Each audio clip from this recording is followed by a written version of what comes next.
Kami dari kelompok mahasiswa Kriminologi Fakultas Fisip Budi Luhur mempersembahkan video edukasi. Hai teman-teman semuanya, apakah kalian tahu apa itu pelecehan seksual?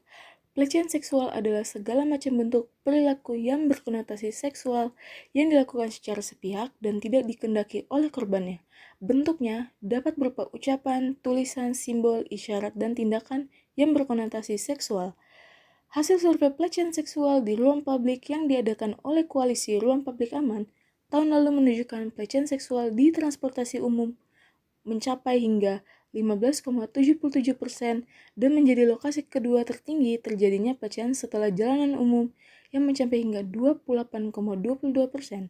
Ketersediaan modal transportasi umum baik konvensional maupun online ternyata belum menjamin keselamatan dan kenyamanan para penggunanya.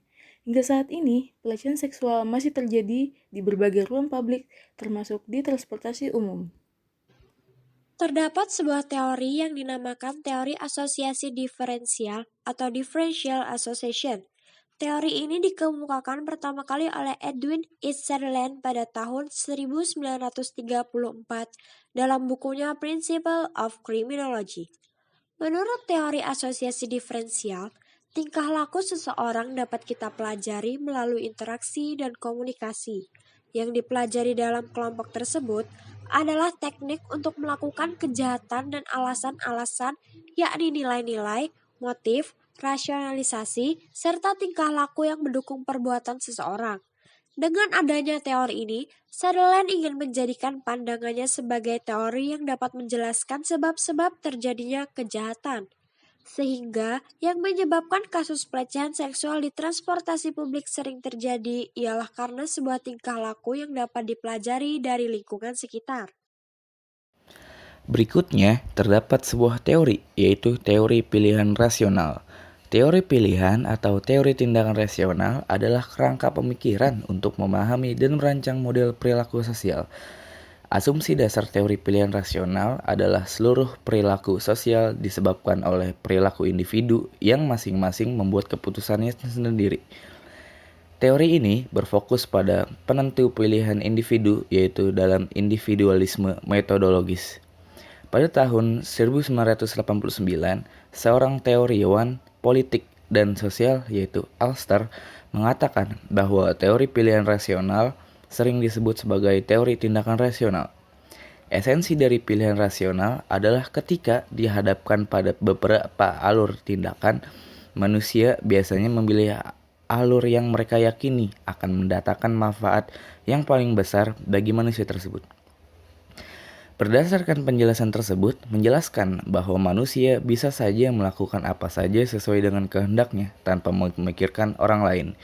Begitu pula dengan kejahatan seksual yang terjadi di transportasi umum. Para pelaku tersebut melakukan tindakan semena-mena terhadap korban yang pada dasarnya tindakan tersebut merupakan pelanggaran norma atau bahkan tindakan tindak pidana.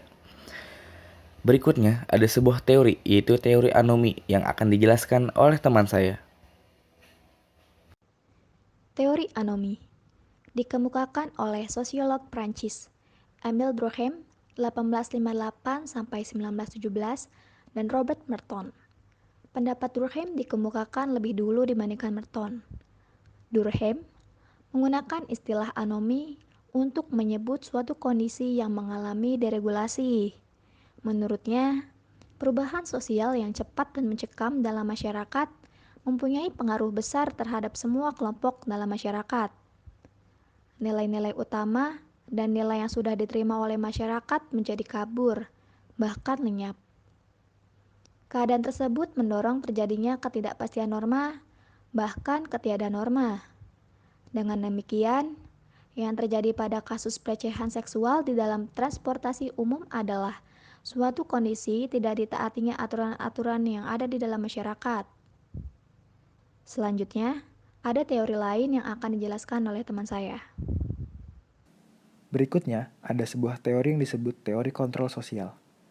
Teori kontrol sosial merujuk kepada pembahasan delinkuensi dan kejahatan yang dikaitkan dengan variabel-variabel yang bersifat sosiologis, antara lain struktur keluarga, pendidikan, dan kelompok dominan. Perkembangan awal dari teori ini dipelopori oleh Durkheim pada tahun 1895. Perkembangan berikutnya terjadi selama tahun 1950. Beberapa teoritis telah mempergunakan pendekatan teori kontrol terhadap kenakalan anak remaja. Dalam teori ini, ada dua macam kontrol, yaitu personal control dan social control. Yang dimaksud dengan personal control atau internal control adalah kemampuan seseorang untuk menahan diri untuk tidak mencapai kebutuhannya dengan cara melanggar norma-norma yang berlaku di masyarakat. Kemudian, yang dimaksud dengan social control atau kontrol eksternal adalah kemampuan kelompok sosial atau lembaga-lembaga di masyarakat untuk melaksanakan norma-norma atau peraturan menjadi efektif. Dengan demikian, maka terjadinya kasus pelecehan seksual di dalam transportasi publik dikarenakan adanya rasa tidak bisa mengontrol diri sang pelaku dan timbulnya tingkah laku tidak normatif dari pelaku karena lingkungan sekitarnya. Nah, jadi gitu teman-teman penjelasan mengenai beberapa teori dan kaitannya dengan pembahasan kita kali ini. Sekarang aku mau bagi-bagi tips nih agar kita bisa lebih aware lagi saat berada di transportasi publik. Pertama, semisal kalian lagi di kereta, kalian bisa pilih gerbong yang dijaga oleh petugas. Yang kedua, kalau semisal kalian lagi berada di dalam kendaraan umum dan kondisinya ramai, kalian bisa silangkan tangan kalian di depan dada. Yang ketiga nih, usahakan untuk tidak tidur ya saat berada di kondisi yang ramai karena biasanya kondisi ini sangat rawan loh. Nah, yang keempat, jangan terlalu banyak main HP atau semisal kalian lagi dengerin musik, usahakan dengan volume yang sedang saja ya, supaya kalian masih bisa lebih sigap melihat situasi. Last but not least, kalian juga harus peka terhadap sekitar. Misalnya ada orang yang mencurigakan nih, dengan mengarahkan HP-nya seperti mau mengambil foto secara diam-diam. Nah, itu dia tips-tips dari kita. Jika teman-teman mengalami atau melihat tindak pelecehan seksual, jangan sungkan untuk melapor kepada petugas ya teman-teman.